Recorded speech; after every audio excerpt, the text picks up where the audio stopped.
იგივე სიტყვა დაუნით ერთმანეთს ძალიან კარგად ვაკნინებდით, ხო? ბევრი ვიმუშავეთ მაგაზეც და სამეთყველო ენიდან ამოვიღეთ.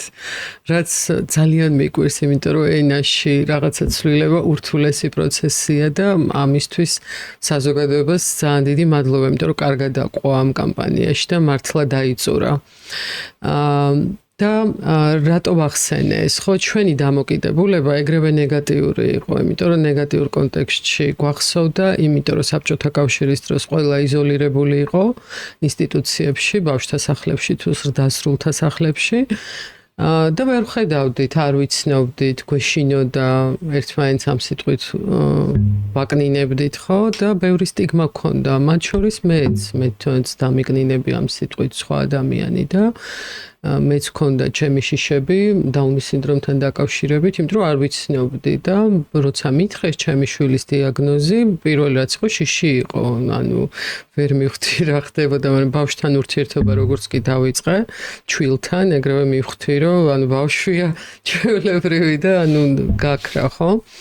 და ეს სტიგმა ვიგრძენი გარემოსგან, ანუ ექიმები, პირველადი ჯანდაცრგოლი, ნათესავები, მეზობლები, მეგობრები, ყველა რომ ძლივს გეკითხება რაღაცას, ვერც გილოცავენ, ვერც მწუხარებას გამოთქვავენ, ანუ საზოგადოებაც იჭედებოდა ჩემთან ურთიერთობაში.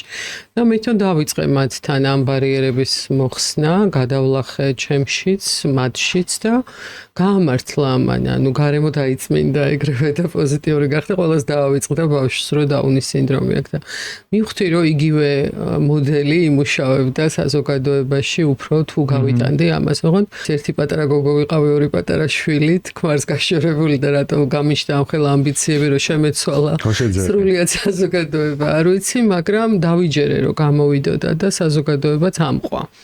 ამაში ძალიან დაგვეხმარა 21 მარტები და ჭრელი წინდების კამპანიები, ძალიან აიტაცა საზოგადოებამ პოზიტიური გზავნილები. მიუხედავად მძიმე თემებისა, რაც უკან იყო, საზოგადოებას ყოველთვის უყვარს, როცა პოზიტიურად მიგაქ ამბავი და ესე შევქმენით ეს ისტორია ერთად და შევცვალეთ გარემო.